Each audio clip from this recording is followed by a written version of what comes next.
Love to hear a Bob White singing his song. See a big buck on a frosty dawn. Watch our kids catch their first bluegill. See them laugh and hear them squeal.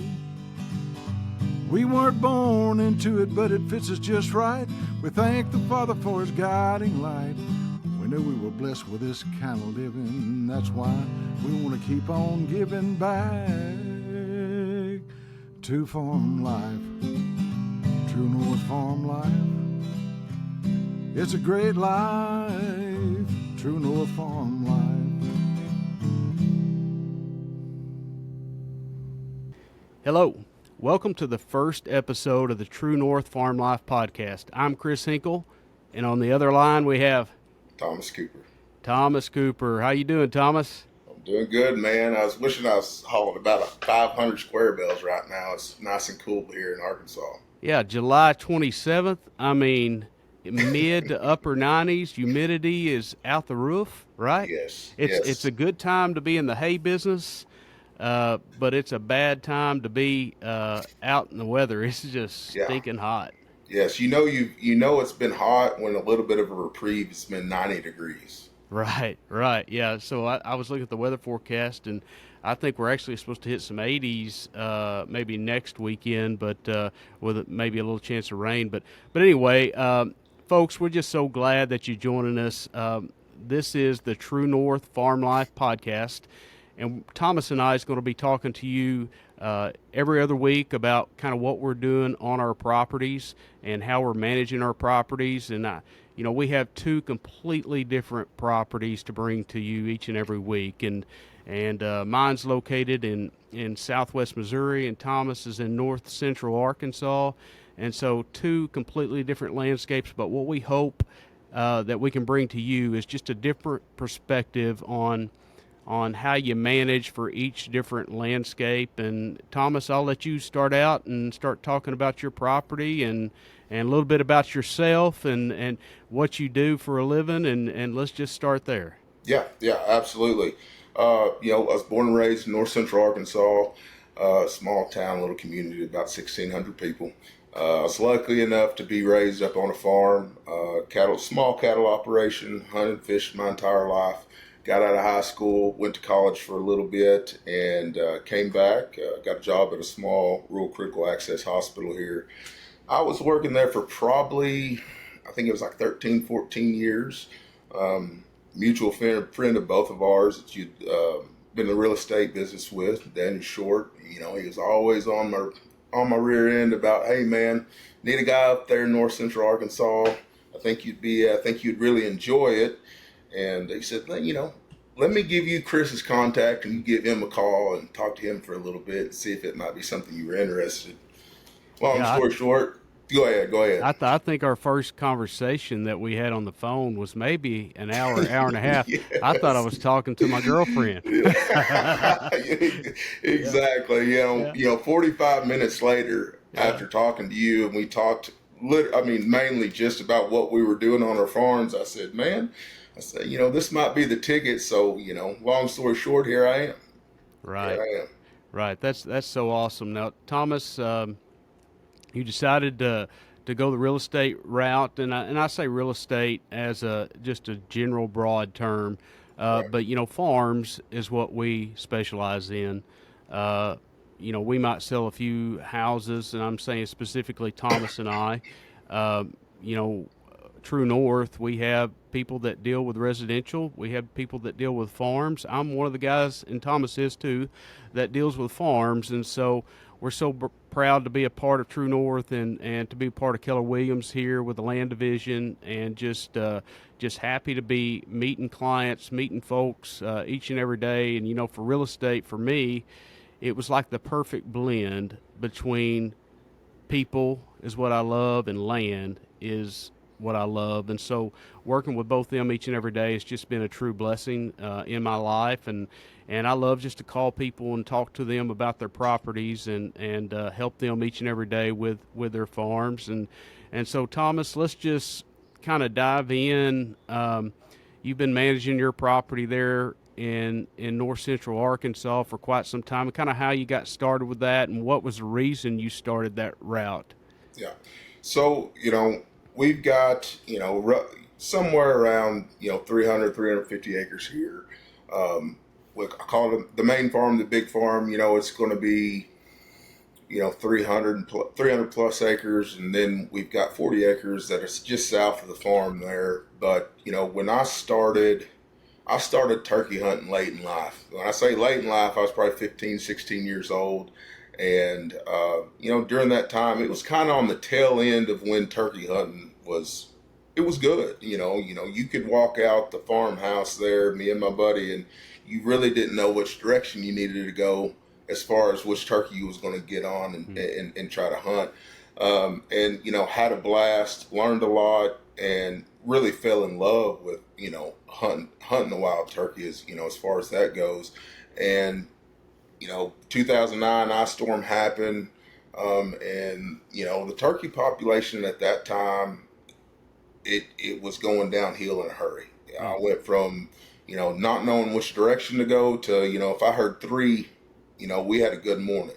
And, moving forward, I had a child, and, the first thought, as soon as he hit the ground was like, man, if he's not able to have the type of fun that I had, and cutting my teeth, making mistakes, and having the opportunity to get on multiple birds, I was like, that's not going to be, I was hoping that he was going to be able to have the fun and and spend the time in the mornings being able to get on multiple birds and have that fun. And I knew if I didn't change something, he wasn't going to have that opportunity. So, called the local biologist, and Calvin Wakefield was his name. Gave him a call, and he said, yeah, man, I'll come out. And I basically just told him, and I didn't know, crap from wild hunting when it comes to habitat management and anything like that. And I said, hey, I just want more turkeys. He said, sure. He said, I'll show up, and we'll take a ride around the farm, and I'll see what we can do. And he showed up. We made a tour around the farm, lasted about an hour and 15 minutes. And 3 days later, he sent me a 7-page PDF of a habitat management program, whether it's prescribed fire, native plantings, injections as far as terminating some of the trees there on the farm. And I'm looking at this 7-page PDF, and I'm thinking, oh my gosh, like there's no way like I can accomplish any of this. What year was that, Thomas? Do you remember? Oh, if I had to guess, I don't know as far as year. I'm gonna say it was probably, my boy's 12 years old now. He killed his first turkey with 6, probably 7 or 8 years ago is when that started.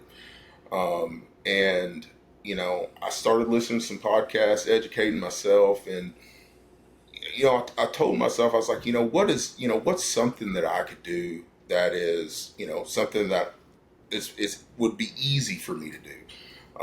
And one thing that I looked at as far as like on the farm that was an issue is like I had a ton of eastern red cedars. I had a ton of them.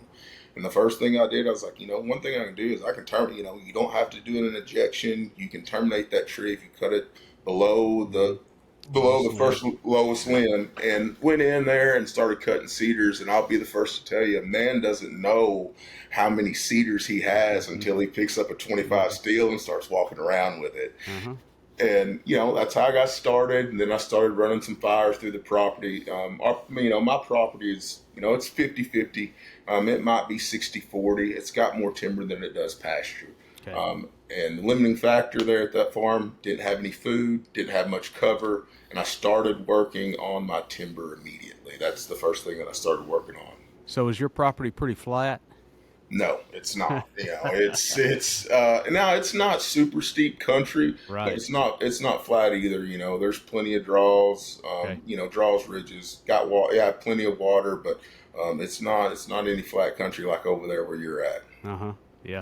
Yeah, we're kind of blessed. I know people that come from Arkansas, because that's where I live, but to the farm in Southwest Missouri, they just look at that dirt and they're just kind of look at it and stare at it and say, man, that's good stuff. Yes. And my brother-in-law come up and helped me with the construction of my pond, and he's like, hey, you mind if I take a couple of 5-gallon buckets of that back home to put in my flower bed? And I said, take all you want. Yeah, yeah, It's been nice. No joke. So, uh, your farm there, Thomas.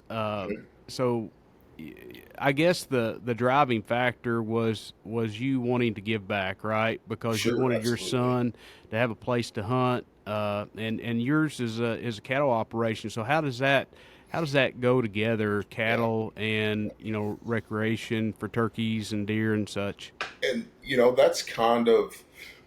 that's one of the reasons I started on my timber first. You know, I could have went in and we could have sprayed out some cool season grasses and kind of let the native seed bank take over and go that route. After doing some research, that I could have done that, but being that I just started, I knew something that I could immediately do is start working in the timber, start thinning timber, and with the cattle operation, at the end of the day, I still have to have pasture. And it's not like I'm running I'm not running, 100, 200 head of mama cows. We run 35 to 40 head of mama cows, and that's it. But with that being said, working in the timber, I don't have to worry about, the cattle going in there and Mm. grazing everything down. And when I started thinning timber on the property, I would almost say I would say that it was almost like I immediately saw the return on that investment just from usage of turkeys. Mm. When I started thinning timber and running a fire through it, um, I immediately had that returning spring, the the amount of turkeys that I had in comparison to before I started thinning timber was unreal, and it got to the point to where it has gotten so good. I had a friend that I hunted with me forever, and here just recently I took him back on the farm. We hunted together opening day, and he said, "Man," he said, "this is like it was when we were teenagers." He said, Wow. "What have you been doing?" And I just told him, I said, killing timber and running fire.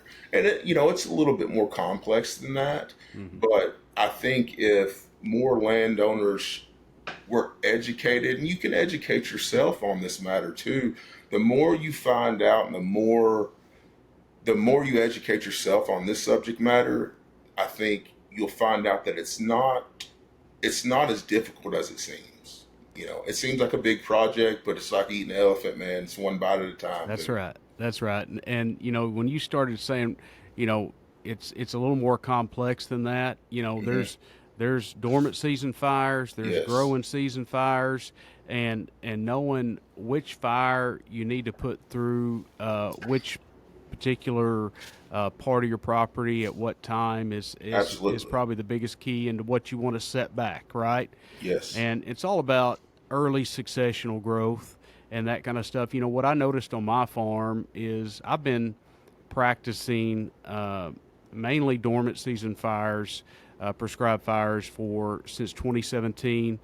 And what I've been noticing is that, like, people used to put out mineral all the time everywhere, right? Yep. Yep. And even on my particular property, there was mineral sites before I purchased the property that was already there. Well, the state of Missouri a few years ago come through and said, because CWD reasons, you don't need to no more mineral.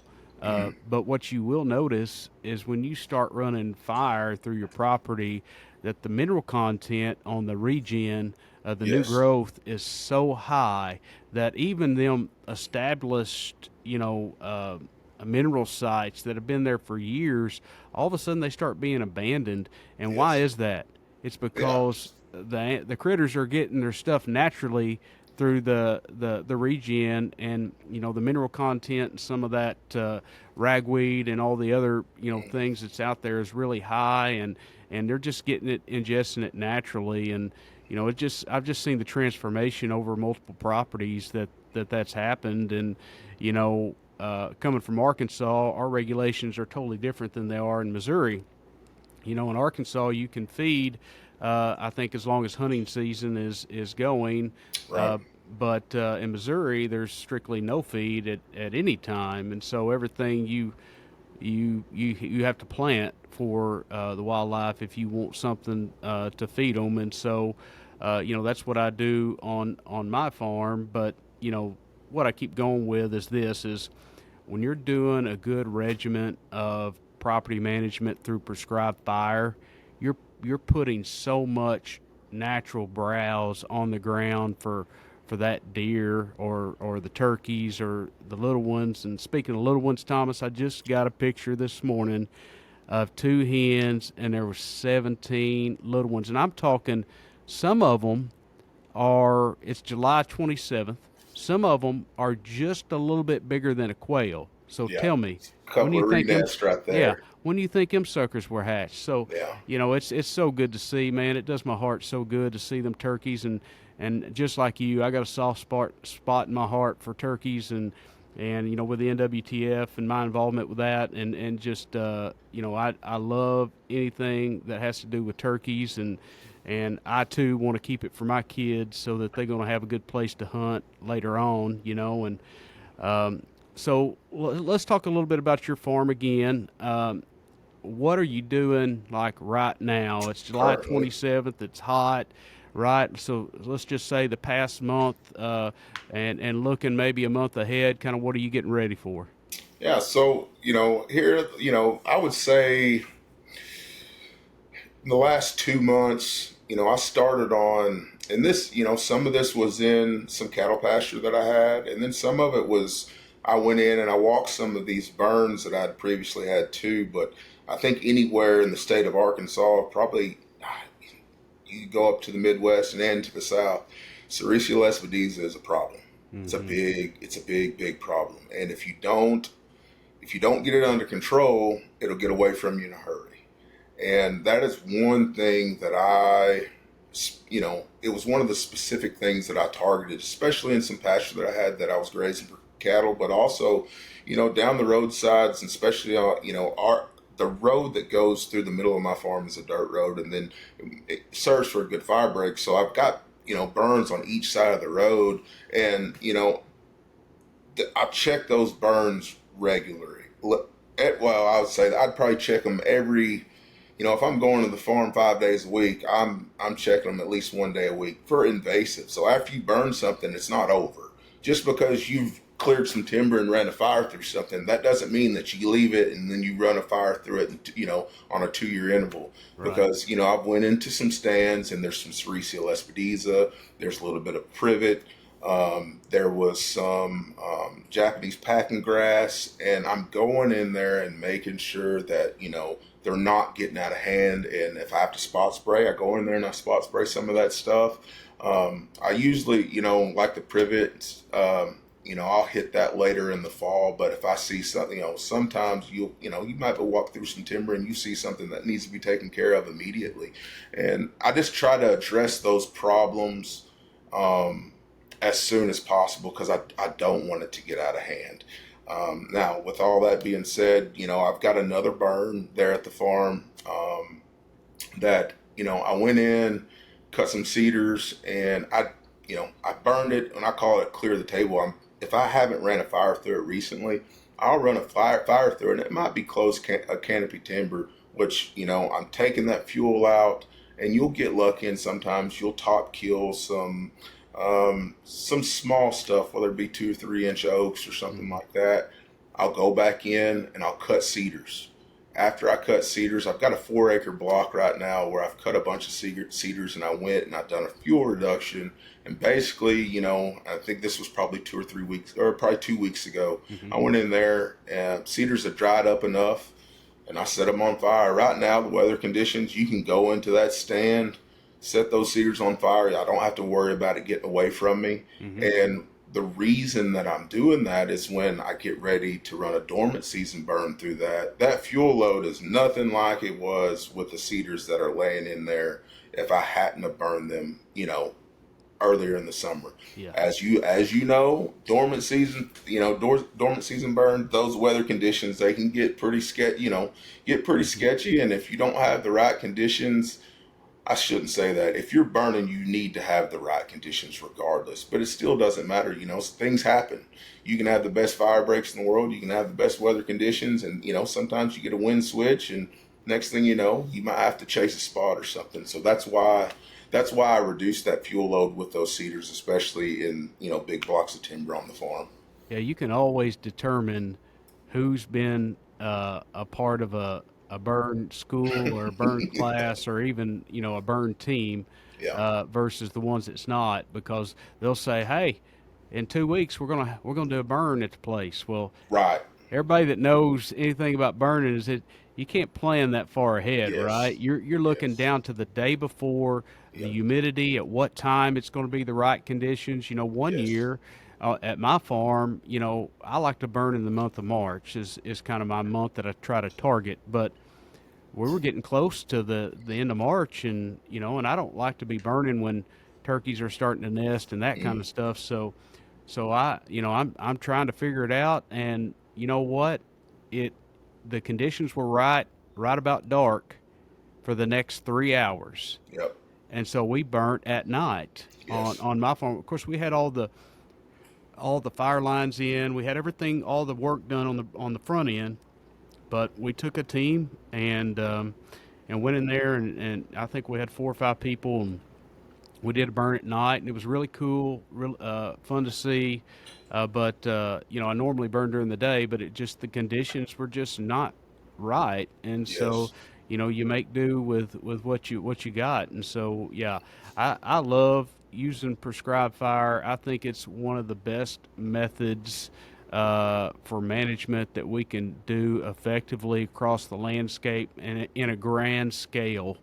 If I was trying to do, a lot of people say, well, I want to go in and do food plots, Yeah. on my property. Right. Well, to me, food plots is like second or third, fourth down the list, right?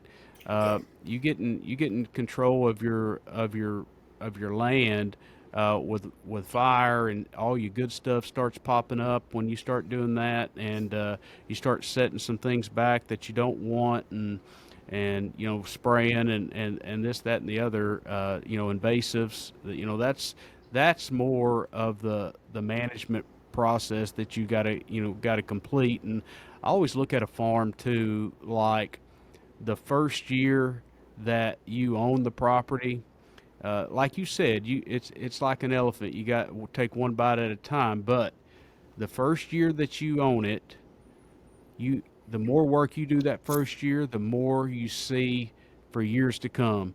And so, Absolutely. like my farm in Missouri, I was my first year. I wanted the biggest thing was access to my property.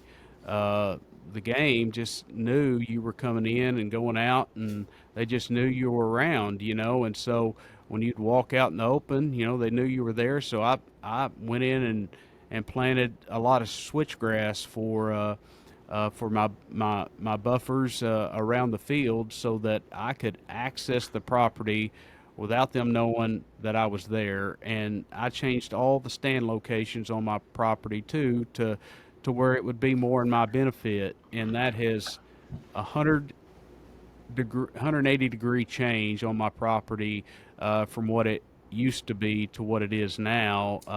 I see a lot of deer, see a lot of turkeys. I'm getting in and getting out, and I'm not saying you never can get in and get out without them knowing. It's just we just got to minimize what we're doing. And there's certain times of the year that you go right in there and get in amongst them. And but when they're on a feeding pattern, it's just you don't want to blow all the deer off the farm. That was the previous owner of the property. That was one of his comments that he had made, was that the people around me are shooting all the deer. And so and that's the thing with the property. Having good neighbors, and doing a quality deer management thing is huge. But come to find out, a lot of it was self-imposed, because the landowner was driving their side by sides all on the property to their stands, and this, that, and the other, and it was just they were running all the deer off their farm to the neighbors. So it kind of changed that. My philosophy is I keep kind of steady pressure all throughout the summer, all throughout the non-hunting season part of it. But once September rolls around September 15th, it's like as little pressure as I can put on my farm. It's no side by sides. If you're going anywhere, you're going to a corner and you're walking in, and you're Right. only going to stands that are right for the wind. And I try to set up 3 to 4 stand locations on the farm for each wind. That way, I've got options, and I just don't go in and hunt a particular place because of I've been seeing a big deer there. Only go in and hunt when the odds are in my favor. That's worked out pretty good for me so far, so I'm going to keep doing it. But yeah, just establishing them ways to get in and get out of your property. That's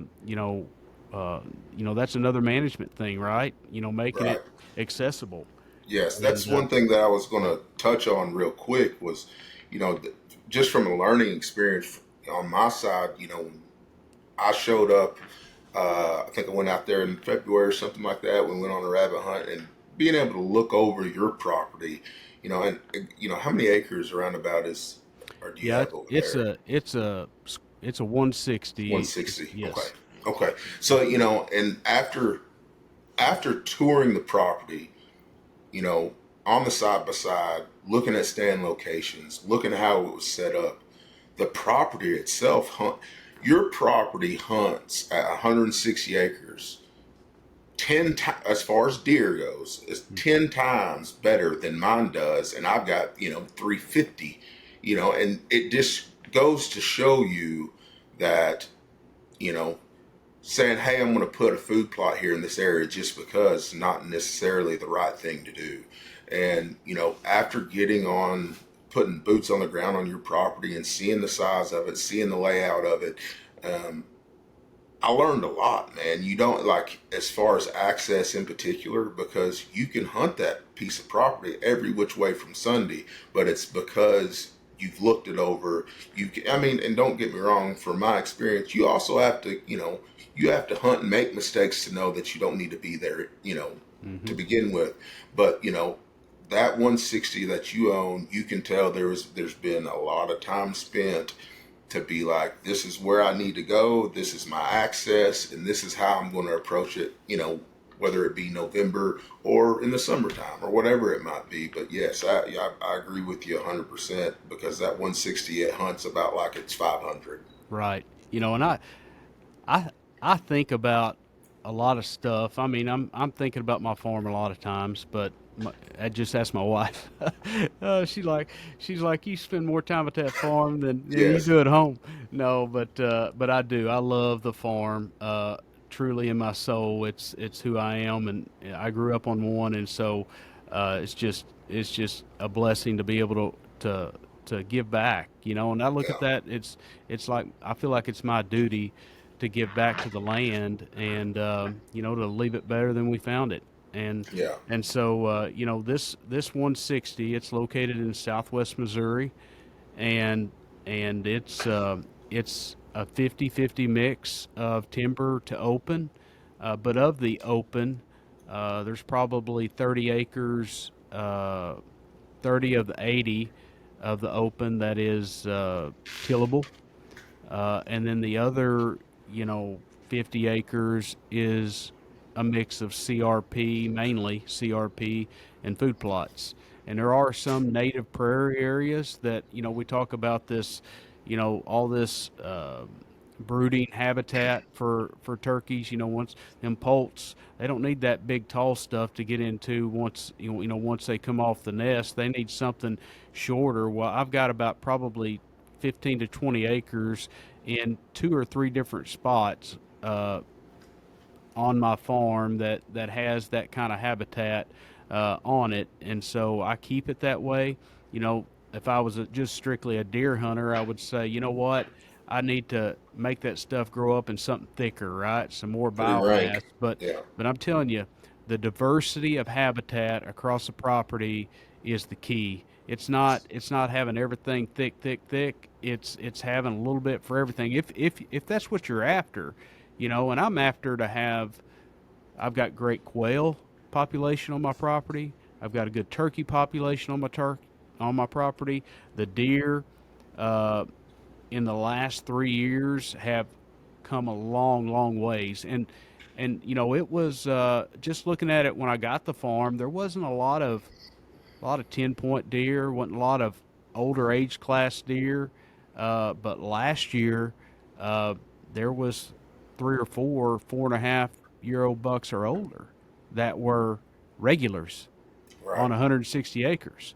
Yeah. And so, I just try to make it to where they want to hang out there and it's better than all my neighbors' properties. That's what I try to make it better. And I don't care what the size of your property is, if it's a 40, if it's 20 acres, just try to make it better than your neighbors, right? And Absolutely. and uh, and and it's a constant thing. It's not just, I can remember as a kid growing up, and my grandfather and his brothers, my great uncles, uh, we hunted all together in a camp, and I loved it. I tell you what, deer camp, it kept me out of a lot of trouble in high school for sure. Them times, I cherish them times. I think about them times, and so thankful that the people that brought me up that way. So, I think about how their idea of hunting season. This is what it was like. Let me just tell you, it was like, well, it's getting about September. I think we need to go out there and work the old wheat field up again, Yes. plant Yep. some wheat, right? And so they'd go out there and they'd work it up and they'd plant a little wheat out there and they'd have their little food plot out there, and they'd throw some corn and that's what they would hunt over 90% of the time. And they would shoot deer, but you know, I I don't know. I've just always been one to want to, try to shoot a trophy, and that's, listen, we eat deer meat.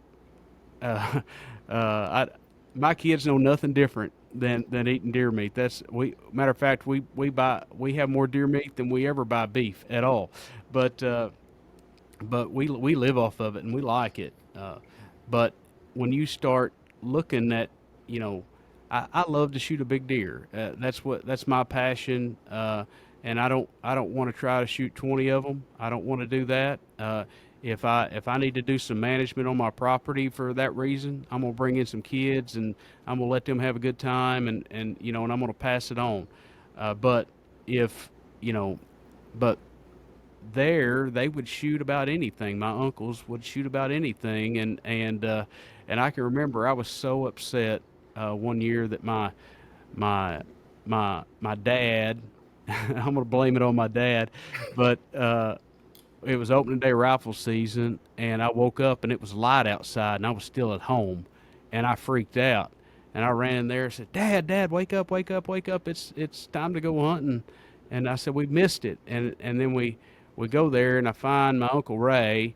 I wasn't there, so he hunted my stand, and he shot this little old 6 point buck. But to me, it was a trophy, right? I'd never killed a buck in my life, and I was so bent about that. I never let my dad live that down. I said, Yeah. "Dad, remember that time when you slept in?" And of course, he didn't see it that way. He said, "Well, you slept in too," and I did. Right. Right. But Right. anyway, I love them times, but just different managements have changed, is what I'm getting at over the Yep. years.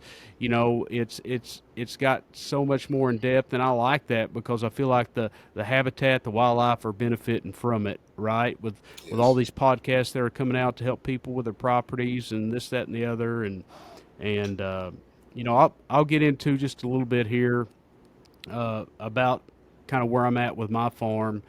Um, July 27th right now. On June the 28th, I planted soybeans on my property. Now I planted a bean called an E3 bean.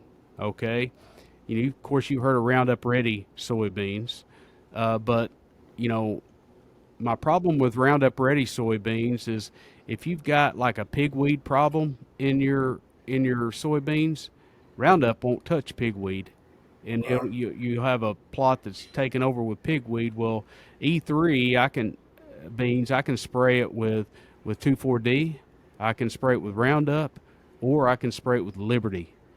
Any one of them chemicals, there's not a weed that I can't take care of. And so my soybeans look pretty clean typically, and I use my farmer's drill when I put them in. He's got a hay buster 10-foot drill.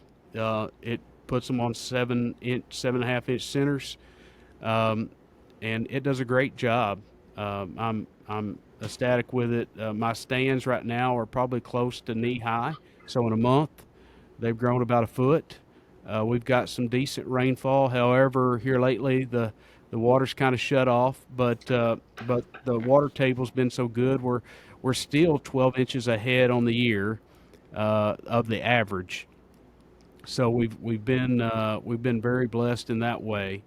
But the beans are looking great. The uh, the clover is looking good. I did so in my clover plots. And I love clover, by the way, because I feel like that it feeds a lot throughout the year. Like it gives probably more than anything, more than your beans, more than your corn, more than any of that stuff. Your clover is there about 9 months out of the year for them to feed on. And what I do is I go in and broadcast or drill wheat and my clover, sometime in September, and I have a stand of wheat that comes up in my clover when the clover goes dormant, and so it's a really good companion crop too. They work really well together, and then usually I'll come in sometime right before April and spray some clethodim or some imox on my clover to terminate the wheat, and then that clover just explodes, and my turkeys are all in it all turkey season. So it's just a process, and what you're doing on your property at any certain time. But my clover, I did mow one time this year, just for some broadleaf control, but it's probably 10 to 12 inches tall right now, and I've got three different clover spots kind of strategically positioned around my farm to where they can have access to it. And I mean they're hitting it every night. They're hitting the beans every night right now. There's a lot of deer. I haven't seen the number of bucks this year that I seen last year, but I'll say this: anybody that knows much about owning property, and not every year's the same.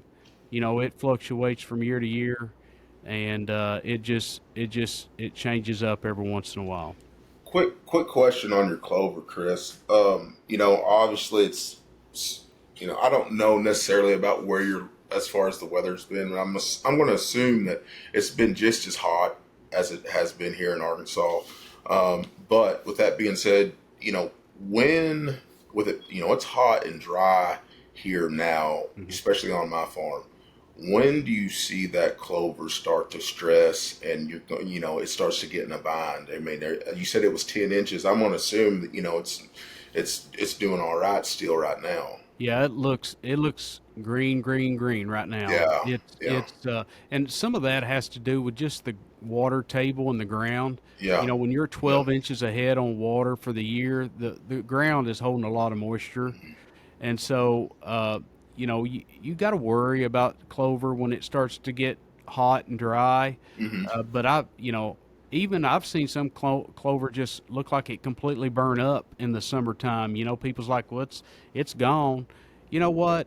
A lot of times clover is not. It'll bounce back. The only time I see it really being gone, if you're in that, you know, fifth, sixth, seventh year of that stand of clover, and you have a real bad drought, yeah, you might need to go back and replant.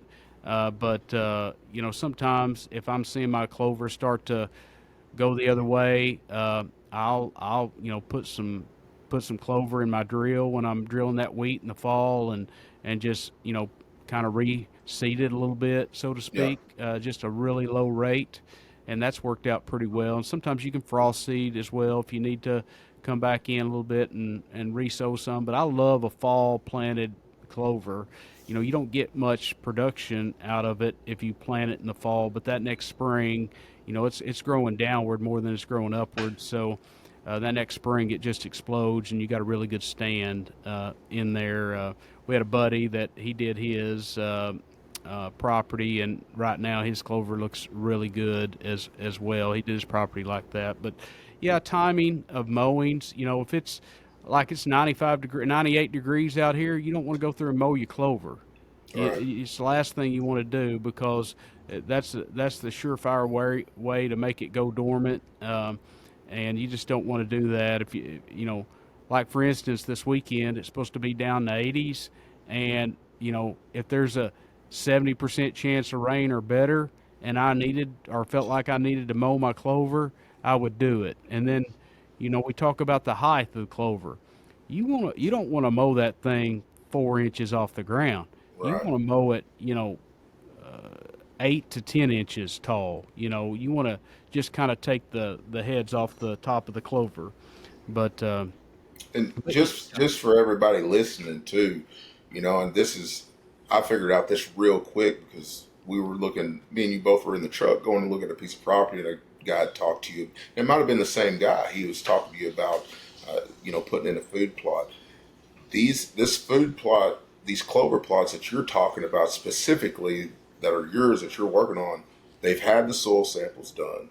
They've had the soil amendments put in. So it's not like Chris went to his property and threw some clover seed on the ground. I just don't, a lot of times that's a big misconception, and people hear like, oh, Chris has got clover, he's got clover plots and he threw some clover seed on the ground. Wrong. There's some stuff that goes into that, but in order to have an established food plot, whatever it is. yeah, and it's I can show you soil reports on my property for every plot every year. Exactly. I like to Yeah. see how what I'm putting in the soil, how it reacts to it. Yeah. So that's a big thing. Is my grandfather told me, when he's spreading fertilizer on the ground, he said, "Listen, I'm dumping thousands of dollars out here on this field." He said, "But if you don't give back to it, it ain't going to give back to you." And so Right. there's a reason his cows look good. There's a reason that his hay produced well. Uh, it was highly palatable. All that stuff, and it's no different with anything, with deer, with turkeys, with it. We are what we eat, and so if you give them a highly nutritious food, they're gonna want to come to that. And there's just it's just a cost to that each year that I look at for my farm. It's roughly about $1,000 a year for Right. fertilize, and then about every 4 to 5 years, maybe a lime amendment. Yeah. But that was we talk about first year things. That was one of the biggest things that I did on my farm, was to get the soil right the Right. first year. And some of them areas that I reclaimed from like a little bit of an old field to planting some soybeans in it. The first year they didn't look real good, just didn't, because I amended the soil. But just so you know, when you amend the soil, it's not like you throw it on one day and the next day, boom, you got perfect soil. It Exactly. takes time. It takes time to get in the ground, and you build your soil. And so, in my soybeans each year, I'm going through and broadcasting wheat. Well, why am I doing that? There's two reasons why I'm doing that. First reason is because it's got green underneath the grain, right underneath the beans. When that soybean turns brown, all it's left is a pod with a bean in it. Well, if you got something green underneath that coming on, man, the deer just they hammer the beans, they hammer the green. It's just the perfect little food plot. But also, other than just that, the beans they need P and K to grow, is what they need. Well, what does wheat put in the ground? It puts P and K in the ground that the beans need to grow. Well, what does the beans put in the ground? It puts nitrogen back in the ground. That's what the wheat needs to grow. So that's why they work so well together, is because they both give back to one another on soil amendments. And so you're building your soil, you're getting a good root system in there, and then, I'm not tilling very much soil at all, hardly any. Matter of fact, the only soil I'm really tilling is where I plant my corn, and getting them stalks all compost up and that kind of stuff broke up, that's the only time that I'm really doing any tilling. Most of it is no till, Right. 100%. Yeah. Uh, we got a little bit of time here. I'm going to spend just a little bit of time talking about my farm, about my pond. Started my pond project in August of 2024, and this was through a governmental funded project.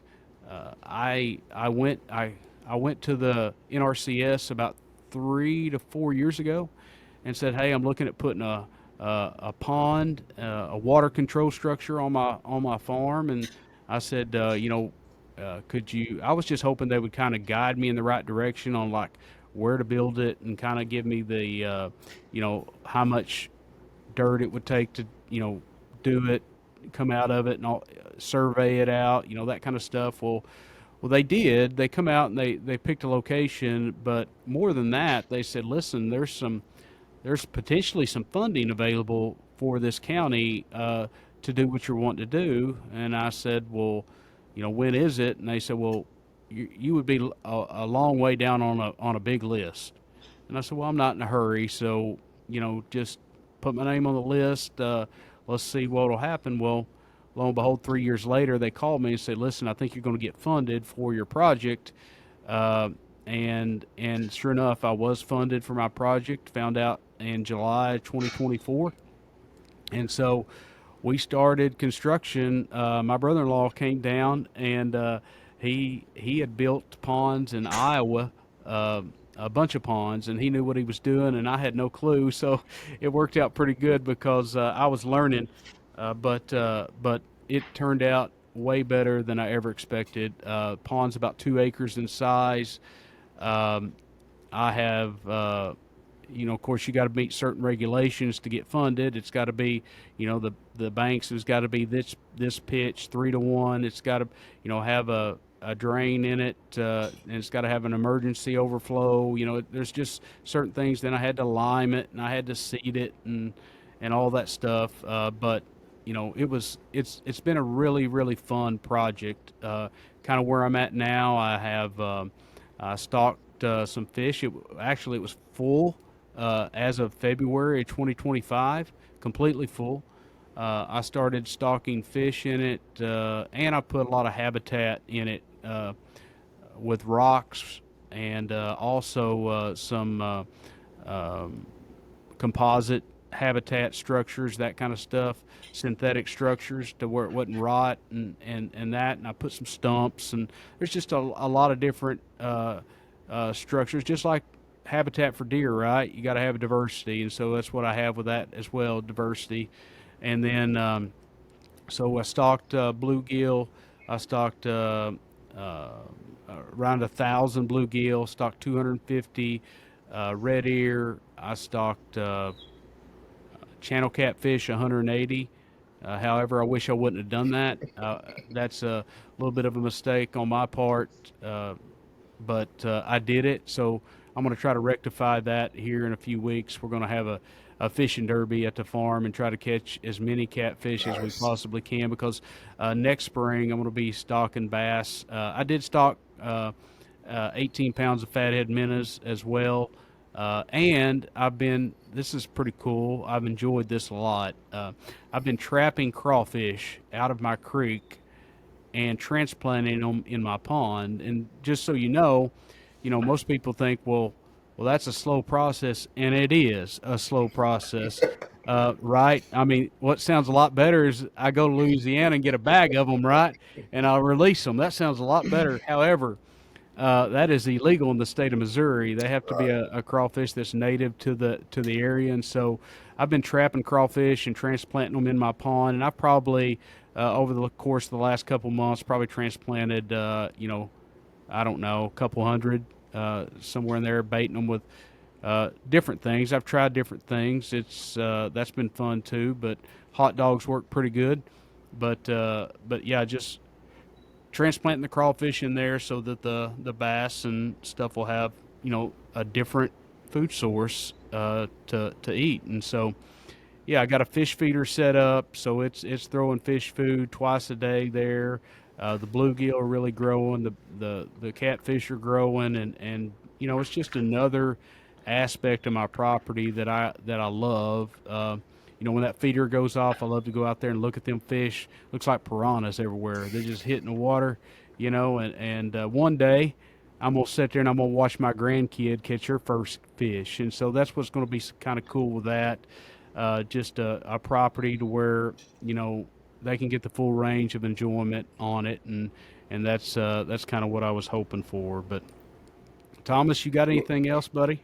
Well, one thing real quick, I was gonna ask you about your pond in particular. And the reason being, a little story behind this, but you know, where is the closest body of water that is like, whether it be a creek, stream, or river from your particular pond?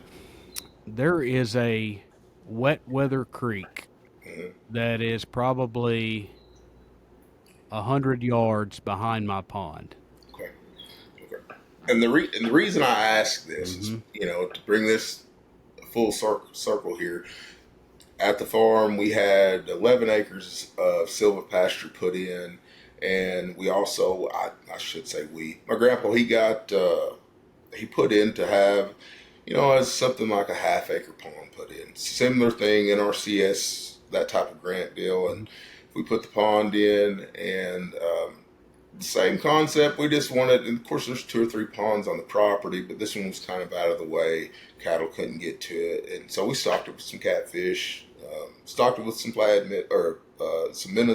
menace first, some bluegill, and then put the catfish in like I don't know, like maybe a year later or something like that. Hmm. Something my grandpa enjoyed. He'd go grab his, fish feed, go feed the catfish in the summer every day, like clockwork. Got to where you could, like, if I wanted to take the kiddo and the wife there, we'd go catch 2 or 3 and take them home and have something to eat. Um, and, it was probably a 3, 4 year old pond at the time. And I'll never forget this. So me and my friend, matter of fact, it was the same friend that started turkey hunting with me, introduced me to trapping on the farm. And, we had a big line around the farm. I say a big line, it's like 85, 90 traps. And this pond is located on a back 80 on the north part of the farm, which is all timber except for 11 acres of silvopasture and the pond. And there's a 2-track that goes up to the middle of it on a back right away, and you hang a left and go down to the pond. And we had 2 traps set right there at this intersection, and we come around the corner, and I see like this tail come up, and I was like, "What is that?" And we get there, and it's an otter. Oh, And this otter yeah. This otter is in the middle of he's 2.5 miles from South Fork River. Now we have some wet weather stuff around the farm. We've got another creek that's there, but it's 3/4 of a mile from this place. Don't think anything of it. Dispatch that, and we'll go about our business. We show up. We start feeding those catfish again in the spring and get back out there and throw some fish food out. Nothing. Nothing. I mean, absolutely nothing. And I'm racking my brain going, did this pond turn over? And you look, and then you start looking around the pond bank, and you figure out real quick what the problem was. Yeah. And Finding carcasses everywhere. yes, Yeah. yes, otter toilets all over Yeah. all over the side of the pond. But just to kind of, that's to talking about habitat management. Trapping it's on the lower end of the totem pole as far as like some of the methods that I use on my property, but I trap every year. And just to throw it out there, if whether it be a pond, standing corn, these guys that have deer feeders everywhere, and I'm not, and let me preface by saying I'm not knocking a deer feeder, but what I'm saying is when you have 5 to 6 boar coons sitting underneath it every night and they're eating 3 to 5 pounds of corn, that's not cheap. That's right. It's not cheap. Yeah, we will have a complete podcast on trapping. Yeah. Because Yeah. it's a subject that I want to dive deep into. Yeah. And I'll just say this, okay? If you ask a biologist a lot of times, you will get an answer such as, well, trapping's not going to make a noticeable difference. Okay? Right. So what I will say is this, is that when you look at millions of acres and you have traps on 1,000 acres, do you think that's going to make a difference? Not in the grand scheme of it. It is not in a scalable enough. Now, if you had 1,000,000 acres and 750,000 of them acres were being trapped, hold on a second. Now you got something. Okay, so I think from a, but I think it's a perception that we hear from a lot of, really credible people, that they say that, it's just not going to make a difference. So what do we do as landowners? A lot of landowners just say, well, if it's not going to make a difference, why should I do it? Right? But I will say this, and I'm going to end this episode by saying this. If you trap on your place, you will see the difference. Yeah. You will see the difference in the amount of turkeys, in the amount of fawns, in the amount of wildlife that you're seeing on your property. You will see a difference. And I've done it for the last 3 or 4 years on my property, and I've got records from the last 3 or 4 years, and I can just say this, that you see differences in the quail population, in the turkey population, in the deer herd. You see differences everywhere, and I'll stop by saying that. But hey, listen, it's been an honor to bring this episode of the True North Farm Life podcast to you guys. We're going to be doing this bi-weekly. Thomas and I is going to be bringing it to you, and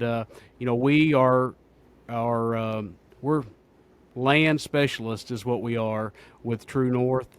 And if you are thinking about buying or selling a piece of property, we'd love the opportunity to talk to you about that and just consult with you and see what your wishes and needs are for your property, and just help you down the line too. It's not just about making a sale. Matter of fact, the sale is just the byproduct for us. The main gig is talking to you each and every day about how to make your property better. So thank you much, Thomas. Thank you. Absolutely. Appreciate it, brother. All right. We'll see you guys later. Until next time on the True North Farm Life podcast. Thank you. Take care. We get up early and we stay till late. To get it all done, we work from can to cane. The weather might be our friend or our foe. It does what it does, rain, sleet, or snow. That's farm life. True North Farm Life. The tractor won't start, the sprayer won't spray. It's too wet to plant the beans anyway. We'll figure it out and make a new plan so we can get it done as soon as we can. That's farm life. True North Farm Life. We love to hear Bob White singing his song. See a big buck on a frosty dawn. Watch our kids catch a first bluegill. So see them laugh and hear them squeal. We weren't born into it, but it fits us just right. We thank the Father for his guiding light. We know we're blessed with this kind of living. That's why we want to keep on giving back to farm life. True North Farm Life. It's a great life. True North Farm Life.